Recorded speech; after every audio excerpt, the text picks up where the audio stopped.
فەلسەفە لێکۆڵینەوە دەکات لە پرسە گشتی و بنەڕەتیەکانی دەور و پشتی بابەتگەلێک وەک بوون، زانین، بەهاکان، عەقڵ، زەین و زمان. فەلسەفە زیاتر لە 36 لقی هەیە. فەلسەفەی ژینگەیی وەک لقێکی فەلسەفە لە ساڵانی 1970کاندا دەرکەوت. ئەم لقەی فەلسەفە پەیوەندی بە ژینگەی سروشتی و شوێنی مرۆڤەوە هەیە. لە ناویدا پرسیاری گرنگ دەکات دەربارەی پەیوەندی ژینگەیی بە مرۆڤەوە، وەک مەبەستمان چییە کاتێک باسی سروش دەکەین؟ ئێمە دەبێت چۆن وەڵام بدەینەوە بۆ بەرەنگاری ژینگەیی، وەک وێرانکردنی ژینگە و پیسبوونی ژینگە و گۆڕانکاریەکانی کەش و هەوا، چۆن دەتوانین لە پەیوەندی نێوان جیهانی سروشتی و تەکنەلۆژیای مرۆڤ و گەشە سەندن تێبگەین. شوێنی ئێمە لە جیهانی سروشتیدا چییە؟ فەلسەفەی ژینگەیی ئەمانە لە خۆ دەگرێت: ڕەوشتی ژینگەیی، جوانی ژینگەیی، ئیکۆفێمەنیزم، هیرمینۆتیکی ژینگەیی، ئاینناسی ژینگەیی.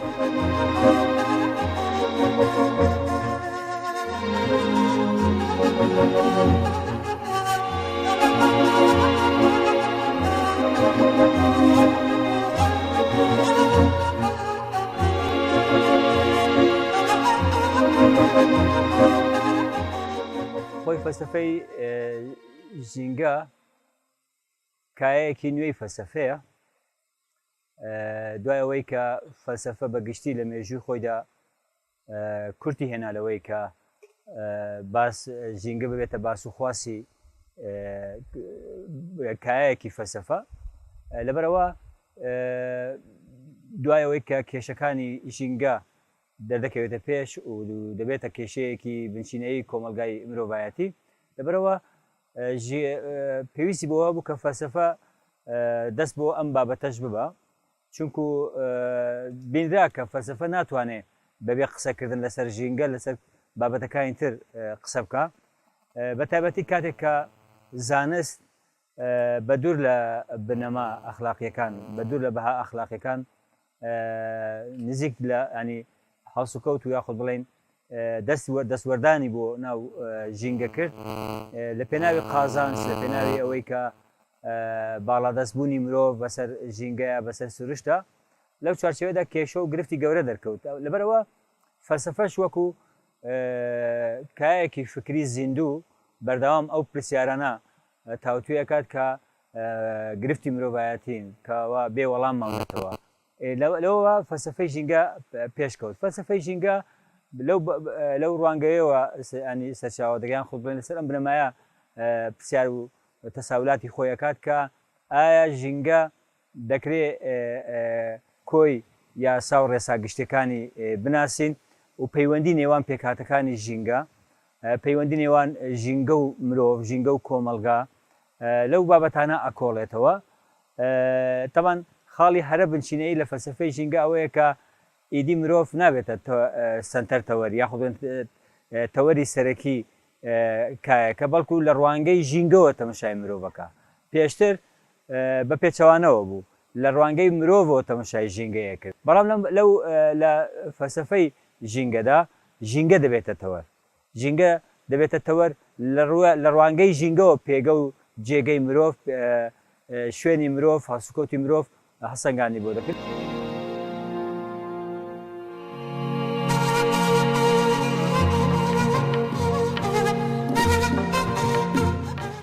فەیلسوفانی کۆنی ژینگەیی بریتین لە سەید حوسێن نەسر، ڕیچارد ڕۆڵتی، ئارن نایس و جەیبەیر کالیکۆت. بەگشتی ژمارەی فەیلسوفانی ژینگە زیاتر لە 60 فەیلسوفە کە بەشێکی زۆریان زیندون یان بەم دوایانە لە بواری ئەخلاق فەلسەفەی ژینگەییدا بڵاوکراوەیان هەبووە. زۆربەیان دکتۆرایان هەیە لە فەلسەفە و پرۆفیسۆری فەلسەفەن، وەک مورای بوکچین، ئالان کارتەر،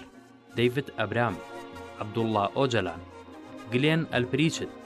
ڕۆبن ئاتفیڵد، جەین بێن، تۆماس بێری، تۆم ڕێگان.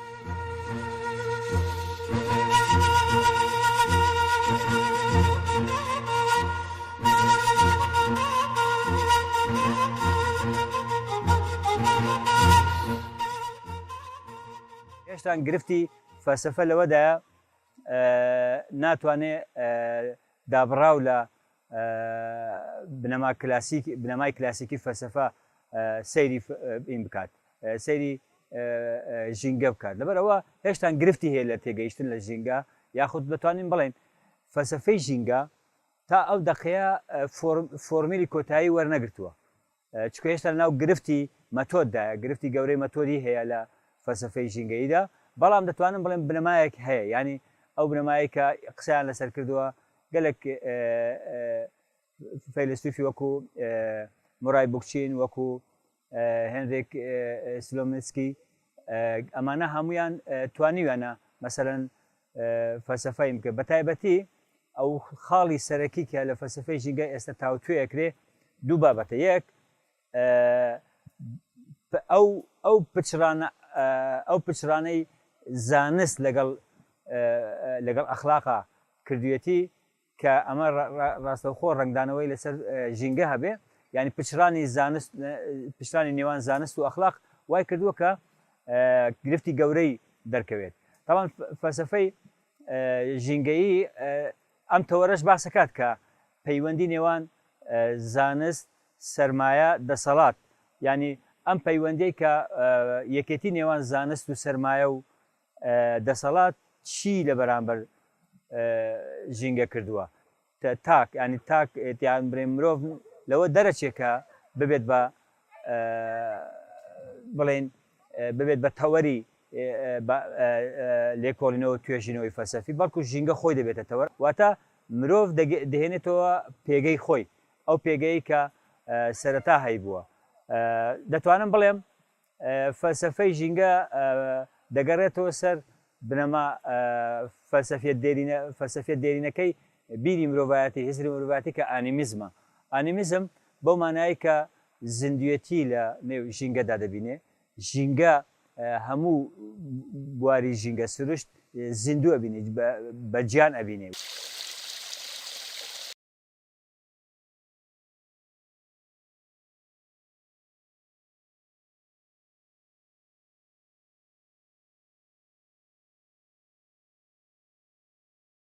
عەبدوڵڵا ئۆجەلان بیرمەندی ئیکۆلۆژی و فەیلسوفی ژینگە گەنجینەیەکی مەزنی لە بەرهەمی فکری و فەلسەفەی ژینگەیی پێشکەش بە گەلەکەی و گەلان و مرۆڤایەتی کردووە دەربارەی فەلسەفەکەی دەڵێت فەلسەفەکەی ئێمە لە هەستکردن بە مانای ڕوانینی چاوەکانی ئەسپێک تا دەگاتە شیکارکردنی واتای جریوەی دەنگی چۆلەکەیەک بە شێوەیەکی گشتگیر درک بە ژیان دەکات هەر لە ڕێزگرتنێکی مەزنەوە لە دانایی تەمەندارێک تا دەگاتە وەڵامدانەوەی لێگەڕینی نیگاکانی کچەلاوێکی ئاسک ئاسایی پڕ لە سڵەمینەوە پڕلەمانایە بە تایبەتیش زانستێک بە بنەما دەگرێ کە لە میانەی شیکارکردنی هۆکارەکانی نەزانی مرۆڤ و سیستەمی هەژمونگەرایی لە وەچەخستنەوەیەک کە دەرەنجامی زایەن پەرستیەکی زۆر خراپترە لە کۆکوژی تا دەگاتە شیکارکردنی تەواوی ئەڵقەکانی پەرەسەندنی ژیان لە خوددا بە ئەرکی خۆی دەزانێت و هەوڵی بۆ دەدات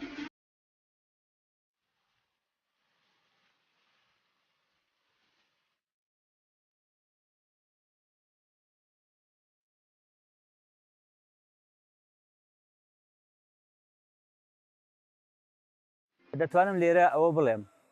هیچ فەیلسوفێک بیرمەندێک بەقەد ڕێبەر ئاپۆ نەیتوانیوە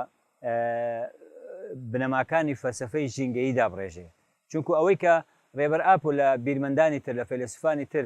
جیاکاتەوە فەلسەفەی ژینگەیی گەیاندە مەنزومەیەکی فکری ینی سیستەمێکی فکری لە سیاقی سیستەمێکی فکریدا فەلسەفەی ژینگەیی تاوتوێ کرد و گرفتە ژینگەیەکانی تاوتوێ کرد ینی چونکو پێش ینی فەیلسوفانی تر زیاتر بۆ منە گرفتەکانی نێوان ژینگە و زانست یاخود ینی پچرانی ئەخلاقی زانست و بڵێن ژینگە ئینکراوە ئەمانە بەڵام هەرچی ڕێبەر ئاپۆیە توانیوێتی بنەماکانی فەلسەفەی ژینگەی دابڕێژێ کە ڕاستەوخۆ بەر لە هەموو شتێک بەلای ڕێبەر ئاپۆ ژینگە تەنیا ژینگەی سروشتی نییە بەڵکو ژینگە لەناو خۆیدا هەم ژینگەی کۆمەڵگایی هەم ژینگەی سروشتی بەیەکەوە تاوتوێ کە دابڕاو لە یەکتر تاوتوێ ناکە لەوەشدا کە مرۆڤ دێنێتەوە وەکو ئەندامێکی سروشت وەکو ئەندامێکی ژینگە دەیبینێ نایکە بە تەوەری سەرەکی ئێستا دەتوانین بڵێن لە لای ڕێبەر ئاپۆ فەلسەفەی ژینگەیی گەیشتۆتە ئاستێک کە ینی بنەماکان و تایبەتمەندەکان و ئەو کێڵگانیان ئەو کایانەی کە ئی دەبێت ئیشی لەسەر بکە فەلسەفەی ژینگەیی لەسەر ئەمانە هەمووی بڵێن دەستنیشانی کردووە تاوتوی کردووە لە بەرگرنامەکانی ئەم دواییانەیدا بە تایبەتی مانیفێستۆی شارستانەتی دیموکراتی کە زۆر بە قوڵی و فراوانی بنەما فەلسەفیەکانی فەلسەفەی ژینگەیی مرۆڤ ئەیبینێ و ئەو کایانەی کە دەبێت تاوتوێیان بکات چونکو لە ڕوانگەی ڕێبەر ئاپەوە دەکرێت پاشان زیاتر قسە لەسەر بکەین لە ڕوانگەی ڕێبەر ئاپەوە چەمکە فەلسەفیەکان کاریگەریەکی زۆریان هەبووە لەسەر پەیدابوونی گرفتە ژینگەییەکان ینی گەلێک چەمکی فەلسەفی هەیە کە لەلایەن فەیلسوفانەوە فەیلسوفانی پێش ڕێبەر ئاپەوە بڵێن دەرکەوتونەتە پێش ئەم چەمکە فەلسەفیانە وای کردووە کە زەرەر و زیانێکی گەورەی لە ژینگەدا چونکو دوجار فەلسەفە کاریگەری خۆی لەسەر کۆمەلگا ئاکات کاریگەری خۆی لەسەر تێگەیشتنی مرۆڤ ڕوانینی مرۆڤ جیهانبینی مرۆڤ بۆ ژینگە ئاکات و لە هەمووشی گرنگتر ئێمازانی چەندە دابڕانێک لە نێوان فەلسەفە و زانستە هەبێ بەڵام دوجار زانستیش بنەما فەلسەفیەکانیش سوود لە بنەما فەلسەفیەکانیش یاخود لە ڕوانگە فەلسەفیەکانیش وەرەگرێ بۆی کە تێگەیانی دەسوەردانی خۆی بۆ ژینگە بکات لەبەرەوە مرۆڤ دەتوانێت بڵێ ئەو بنەما سەرەکیانەی کە فەلسەفەی ژینگە پێویستی ڕێبەر ئاپۆ دایڕشتووە هەڵبەتە ینی ڕێبەر ئاپۆ دەکرێت لەو کایەدا مرۆڤ وەکو بیرمەندێکی ژینگەیی یان فەیلسوفی ژینگە فەیلسوفی ژینگەیی ببینرێت چونکو ڕێبەر ئاپۆ تاوتوێی هەموو گرفتە ژینگەیەکانی لە ڕوانگەی جیهانبینی فەلسەفیەوە کردووە لەبەرەوە وەک ڕەنگ بێ سیفەتی یان بڵێن ئاوەڵناوی هەرە ڕاست بۆ ڕێبەر ئاپۆ وەکو فەیلسوفێکی ژینگە پارێز وەکو فەیلسوفی ژینگە کە خاوەنی فەلسەفەی ژینگەیە مرۆڤ دەتوانێت بیبینێ بیرمەندی ژینگەیی من تا ئەوەنەی کە تا ئێستا تاوتوێی ئەم بابەتەم کردبێ تاکە فەیلسوفێکە کە کۆی کایە فەلسەفیەکانی تریشی لە ڕوانگەی فەلسەفەی ژینگەوە داڕشتووە یان تەنیا قسەی لەسەر فەلسەفەی ژینگە نەکردووە بۆ نمونە گرفتی ژینگە گرفتی دەسەڵات گرفتی دەوڵەت گرفتی زانست گرفتی ئەخلاقی سەر لە نوێ بنیاتنانەوەی کۆمەلگا هەمووی لە ڕوانگەی فەلسەفەی ژینگەوە داڕشتووە ینی کەواتە بنەمای فەلسەفەکەی ڕێبەر ئاپۆ فەلسەفەی ژینگەیە بنەما فەلسەفەکەی مرۆڤ دەتوانێت فەلسەفەی ژینگە بینێ و ڕێبەر ئاپۆش وەکو فەیلسوفی ژینگەی لە قەڵەمێدا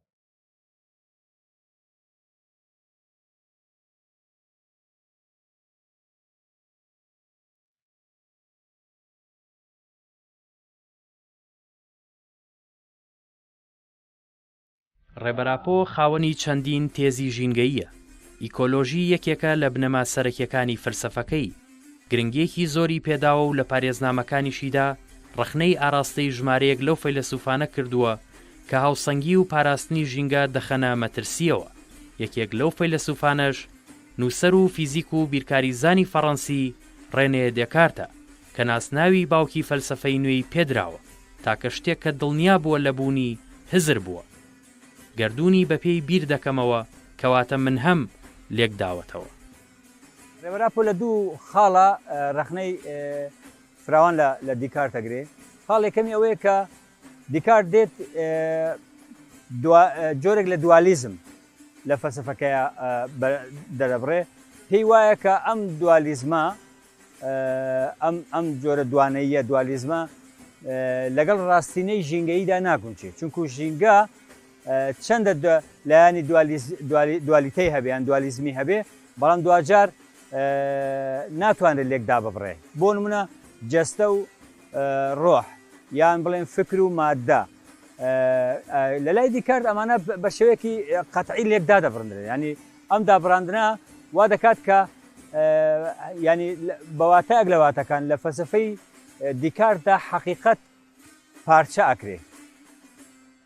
ڕێبەراپۆ لەبارەی پەیڕەوی نوێ و تیۆریەکانی حەقیقەتەوە دەڵێت تا پەیڕە و وەک ڕێبازی حەقیقەت بە عەشقەوە نەکەوێتە شوێن ژیانی ئازاد، نە بە زانیاری پێویست دەگەین، نەدەتوانین پێشەنگایەتی نوێ و دنیای کۆمەڵایەتیمان بنیاد بنین. عەشقی حەقیقەت لە ژیانی ئازاد نزیک بۆتەوە، ئەمەیە دروشممان. حەقیقەت عەشقە، عەشق ژیانی ئازادە. دەربارەی پارچەکردنی حەقیقەت و سەرەکی ترین کێشە لە پەیڕەودا کە پەیوەندی نێوان مرۆڤ و کۆمەلگایە، ڕخنە لە دیکارت و هەردوو باکۆن، ڕۆجەر باکۆن، فرانسیس باکۆن دەگرێت. بەبێ ئاگا لەو کۆمەلگایی لە ناویدا دەجوڵێنەوە کە هیچ پەیوەندیەکیان پێوەی نییە، ناویان دەبا وەک ڕوانگەیەکی دژە ژینگە ڕخنەیان دەکات. یاخود ئەگەر فراوانتر قسە بکەین حەقیقەتی ژینگەیی پارچە ئەکرێ. طبعاً کاتێک کە ژینگە بۆ خۆی حەقیقەتێکە، بوونێکی حەقیقیە و هەیە، کاتێک کە تۆ دەیت لە ڕێگەی بۆچوونێکی دوالیستانەوە یان دوالیزمانەوە تۆ پارچەیەکە ئەو کاتە ینی حەقیقەت پارچابێ، واتە تێگەیشتن بۆ ژینگە تێگەیشتێکی پارچەیی ئەبێ، تێگەیشتێکی گشتگیر سەراپاگیر نابێ. ئەمە یەکێکە لەو بابەتانەی کە تێڕوانینی دیکارت کاریگەرێکی زۆری بەسەر فەلسفەکانی دوای خۆی، تەنانەت کاریگەری زۆری بەسەر بڵێن زانستیشەوە هەبووە کە زانستیش ئێستا بڕێک لە زانستە سروشتەکان ئەم بۆ چوونەی دیکارتیان بە بنەما گرتووە بۆ تێگەیشتنیان لە سروشت، بۆ شیکردنەوەی دیاردە سروشتەکان، یعنی دنیایان مادیە بینین ینی پارچەکردنێک، ئەمە پارچەکردنێک لە حەقیقەتی سروشتیە بین. ئەمە خاڵێکە کە ڕێبەرئاپۆ ڕخنەیە کات. خاڵێکی دیکە کە ڕێبەرئاپۆ ڕخنەی دیکارتەکە ئەوەیە کە لە میانەی گومانکردنیەوە بۆ هەموو شتێک وای کردووە کە گومان لە حەقیقەتی سروشتیش بکات. لەوە کاتێککە هەموو بوونێک بە بیرکردنەوە پەیوەست دەکات، واتە کاتێک کە دەڵێ من بیر دەکەمەوە کەواتە هەم، بەو مانای کە هەرچی بیر ناکاتەوە نییە. ئەمە تەوان ئێوە ئەزانن کە بیرکردنەوە دەکەوێتە چوارچەوەی ژیری ئەنالیتیکی، یعنی ژیری شیکاری یان ژیری لۆژیکی. کە ژیری لۆژیکی، ژیری شیکاری بەشێکە لە ژیری. ئەی باشە لەو کاتەدا ژیری سۆزداری یان زەکای عاتفی ئەچێتە شوێوە. لە فەلسەفەی دیکارتە ئەمە نابێندرێت. ڕێبەرئاپۆ لەم خاڵەشدا ینی کاتێک کە دەڵێ هەموو بوونێک بە بیرکردنەوە پەیوەستەکە، ئەو کاتە زۆربەی بوونی سروشتی ژینگەی نابینێ، واتە ناچێتە نەچوارچێوە. تەنیا بوون ئەو کاتە هەموو بوون تەنیا لە مرۆڤ بین، لەبەرەوەی مرۆڤ بوونەوەرێک یاخود بڵێن زیندەوەرێکی بیرکەرەوەیە. لەو حاڵەتەدا ئەی سروشت بیرکردنەوەی دیکار زەرەرێکی زۆری لە ژینگەداوە، لە تێگەیشتنی فەلسفەی ژینگەداوە.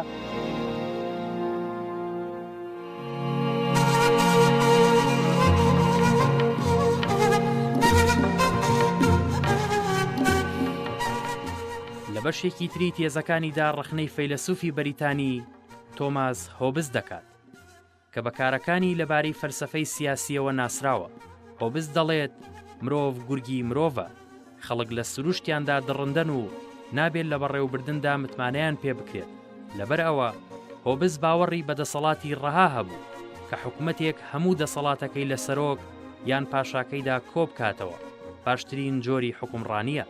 باشترین جۆریش لای هۆبز ئەو جۆرەیە کە دەسەڵاتێکی بەهێزی ڕەها و تۆقێنەری هەبێ. هۆبز باوەڕی بە وتەی دەنگی خەڵک هەبوو، واتە دەکرێت کەسێک هەڵبژێردرێت بە نوێنەرایەتیکردنی کۆمەڵە خەڵکێک کە هەمان بیر و بۆچوونیان هەبێ. لەگەڵ ئەوەشدا ئەو دەنگە بە تەنها ببیسرێت و پێویست بەوە ناکا بە گوێیان بکرێت، چونکە کۆتا بڕیار لە لای پادشایە.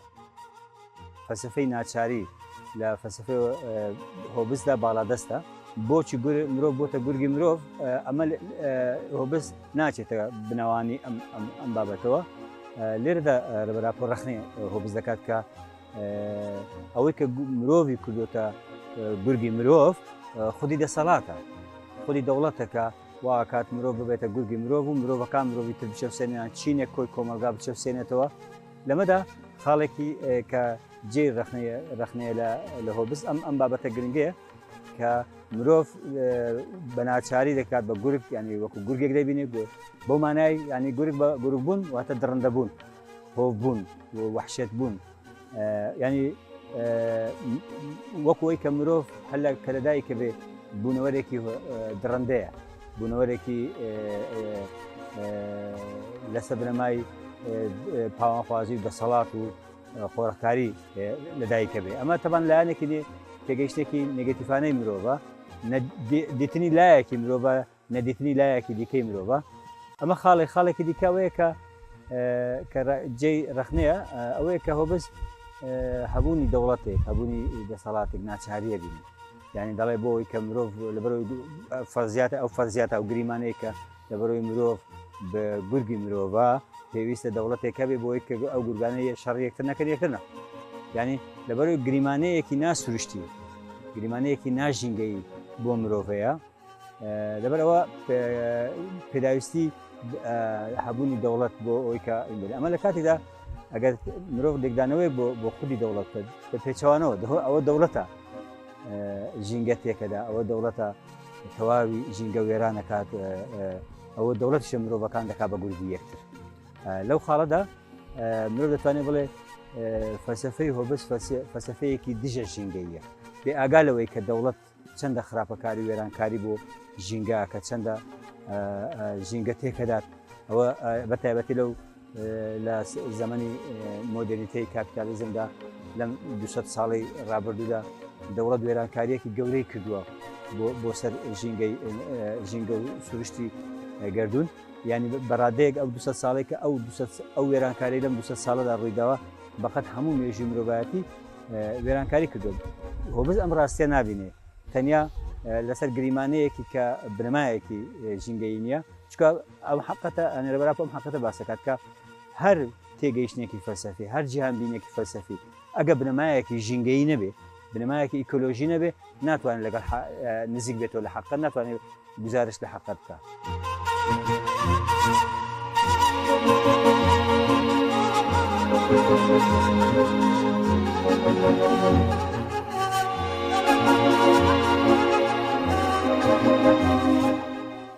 مرۆڤ سەنتەری ئەو باوەڕەیە کە مرۆڤ گرنگترین بوونە لە گردووندا. ئەمە بیر و باوەڕێکی بنەڕەتیە کە لە زۆرێک لە ئاین و فەلسەفەی ڕۆژئاوادا چەسپاوە. مرۆڤ بەجیا لە سروشت و باڵاتر لە سروشت دەزانێت، پێی وایە ژیانی مرۆڤ بەهای ناوەکی هەیە. لە کاتێکدا بوونەکانی تر ئاژەڵ، ڕۆک و کانزاکان وەک سەرچاوە سیر دەکرێن بۆ ئەوەی مرۆڤ بەکاریان بهێنێت. هەڵبەتە ڕێبەراپۆ سەرڕێوەی کە شیکردنەوە و هەوڵە فکرەکانی مارکس بەرزدا نرخێنێ، بەڵام لەگەڵێک ڕووشەوە ڕخنەیەەکە. یەکێک لەو ڕوانە کە ئەوەیە مارکس پێی وایە کە داوای کە چین نامێنێ ململانەی مرۆڤ دوجار لەگەڵ سروشتا ئابێ، بۆ ئەوەی کە مرۆڤ بەسەر سروشتا زاڵ بێ، پێویستە ئیتر هەموو هەوڵەکانی مرۆڤ لەو تەوەرەدا بێ. بۆ مانایەکی دیکە ینی لە فەلسەفەی مارکسدا لەم خاڵەدا مرۆڤ تەوەری هەیە، مرۆڤ سەنتەری هەیە. تەمان مرۆڤ تەوەریش بۆ مانایی کە ڕێگە بە مرۆڤ دەدات کە چۆنی دەوێ، چۆن حەز دەکات، چۆن پێویستێتی، چۆن قازانجێتی ئاوا دەستکاری سروشت بکات و دەستوەردان لە سروشت بکات. مرۆڤ دوجار ئەندامێکە، یان توخمێکە لە توخمەکانی ژینگە، ئەندامێکە لە ئەندامەکانی ژینگە. هیچ هەموو ژینگە یاخود هیچ شتێکی گردوونی ڕێگە مافی بە مرۆڤ نەداوە کە بەسەری هەموو گردوونە بەسەر هەموو سروشتا زاڵ بێت. دەتوانێت ئەو ڕێبەرا پڕەخنە لەو بابەتاگرێکە ناهاوسەنگیەک ینی ناهاوسەنگێک لە نێوان مرۆڤ و ژینگەدا دەبێت کاتێک کە تۆ مرۆڤ تەوەری دروست دەبێت. لەبەرەوە ڕخنەی ئەوە کات کە مرۆڤ ئامانجی کۆتایی مرۆڤ باڵا دەستبوون بەسەر سروشتان نییە، ئەوەی کە مارکس پێی وایە دەبێ وابێ، بەڵام بەڵکو ئەوەیە کە چۆن بتوانێت هاوسەنگی بگەڕێنێتەوە نێوان خۆی و سروشت. ئەگە سۆسیالزم دابراو بێ لە ژینگە پارێزی، دابراو بێ لە فەلسەفەی ژینگە، جەوهەری سۆسیالزم لە دەستەدا. لەو خاڵەدا ڕخنەی لەسەر مارکسەیە.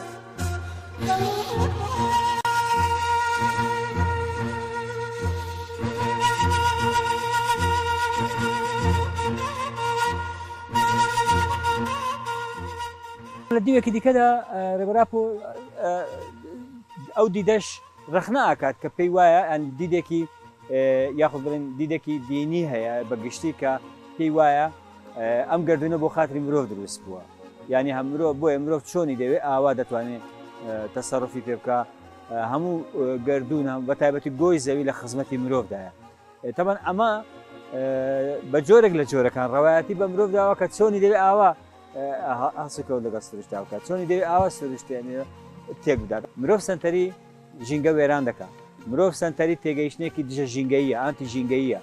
لەبەرەوە ئەو تێگەیشتن ئاینیانە ینی تاوان پیرۆزیشی پێدراوە ئەم جۆرە لە پێناوی بەرزکردنەوەی مرۆڤە لە پێناو بەرزکردنەوەی شکۆی مرۆڤە شکۆی گردون دەشکێنرێ شکۆی گردون تێکەدرێت دەربارەی مرۆڤ سنتەری ڕێبەر ئاپۆ دەڵێت وەک ئەنجام لەوە دەچێت خاوەن ئەو چەند سەبین کە بە شێوەیەکی بەرکەماڵ بتوانین لە مرۆڤدا کە جۆرێکی بایۆلۆژیە دەرک بە گردون بکەین پەیبردن بەو ماتە وزەیە شتێکە و ئەنجامدانی پرۆسەکەش قۆناغ و شتێکی جیاوازترە هەروەکو بڵێ لە گوتەی هەرچی هەبێت لە مرۆڤدایە هزری خۆرهەڵاتی هەستی بۆ ڕاستیە کردووە دیسان دووبارەی دەکەمەوە هزرێک بەرەو ناوەندگەرێتی مرۆڤ خزا بێت تەواوی سروشت بە زیندوو بێگیانەکانەوە لە خزمەتی مرۆڤدا دەبینێت ئەم چەمکە کە زەمینەی فەلسەفی چەمکی دەسەڵاتی تۆتالیتار و پلەتاری سەرڕۆیە ئاشکرایە بەرەو عەقڵێکی گریمانەیی دوور لە ژیانمان دەبات بگومان فەلسەفەی ژینگەیی ڕێبەراپۆ فەلسەفەیەکی بەڕاستی زۆر فراوان و قوڵە ڕێبەراپۆ تەنیا لە چوارچێوەی کوردستاندا ئەم فەلسەفەیەدا نەڕەشتووە بەڵکو فەلسەفەیەکە بۆ کۆی مرۆڤەکە لەبەرەوە لەسەر بنەمای فەلسەفەی ڕێبەراپۆدا ئەکادیمیای پەروەردەیی هەبێ ئەکادیمیای لێکۆڵینەوە و توێژینەوە هەبێ بۆ ژینگە پارێزی لە چوارچێوەی فکری ژینگەییانەی ڕێبەرئاپۆ یەک ئەمە دووەم پێویست دەکات کە لەو چوارچێوەیەدا ئەو ڕەوتە ژینگەیانەی دنیا ژینگە پارێزانی دنیا دەتوانن زۆر سوود لەو فەلسەفەی ڕێبەراپۆ وەربگرن چونکە ئێستا وەکو ئەزاندرێ ئەم ڕەوتە ژینگەییانەی کە لە دنیای هەیە تووشی قەیران و کریز و بنبەستبوون بوونەتەوە ناتوان پێشکە و ناتوان ڕێگری لە دەستێوەردانەکان بۆ ژینگە بکرێت لەبەرەوە دەکرێت فکر و فەلسەفەی ڕێبەرئاپۆ بۆ ئەو ڕەوتە ژینگەیانەی دنیا ئەو ڕەوتە ژینگە پارێزانەی دنیا سوودێکی زۆری هەبێ پێداچوونەوەیەک بێ بۆ کار و ئیشەکانیان چونکە بەم حاڵی ئێستایان بێ بەم دۆخی ئێستایان بێ ناتوان هیچ کاریگەریەکیان لەوەی کە ئێستا هەیەە لەوە کاریگەرێکی لەوەیان زیاتر هەبێ لەبەرەوە بۆ تەواوی ڕەوتە ژینگە پارێزەکانی دنیا و بە تایبەتیش لە کوردستاندا پێویستە ڕەوتی ژینگەیی ئەو ڕەوتە ژینگەیان ئەو ڕێخستنە ژینگەیانەی کە لە کوردستاندا بۆ پاراستنی ژینگە بۆ ژینگە پارێزی کارەکەن پێویست دەکات کە مسۆگەر پێویست دەکات کە فکر و فەلسەفەی ڕێبەرئاپۆ فەلسەفەی ژینگەیی ڕێبەرئاپۆ بناسن لی تێبگەن لەو چوارچێوەیەدا کار و ئیشەکانیان بکەن یانی تەنیا بانگەشەکردن بۆی کە ژینگە پارێزین دەمانەوێت ژینگە بپارێزین بەس نییە ئەگە قوڵبوونەوەیەکی فکری ئەگە پاشخانێکی فەلسەفی ژینگەیی نەبێ بۆ کار و چالاکی ژینگە پارێزی ناتوانرێ مەسەرەن لە ڕوبەڕووی ئەو هەموو گرفتە ژینگەیانێک کە ئێستا هەیە چ لە کوردستان چ لە ئاستی دنیادا هەبێت لەبەرەوە هەم ئەکادیمیا پێویستە هەم ڕێخستنی ژینگەیی لە چوارچێوەی فەلسەفەی ڕێبەرئاپۆ پێویستە هەمیش کار و چالاکیەکان بەرنامەی دەستنیشانکردنی بەرنامە دوورمەودا و نزیکمەودا بۆ کار و خەباتی ژینگە پارێزی دەکرێت لە فکر و فەلسەفەی ڕێبەرئاپۆدا سوودێکی زۆر وەربگیرێ بە بنەما وەربگیرێ بەمە ئەتوانرێ کار و تێکۆشانی ژینگە پارێزی لە کوردستان لە ئاستی جیهاندا پێشکەوێت بەمە تاوان وەکو باسم کرد فەلسەفەی ڕێبەرئاپۆ فەلسەفەیەکی ژینگەییە ژینگە پارێزیە ڕێبەرئاپۆش وەکو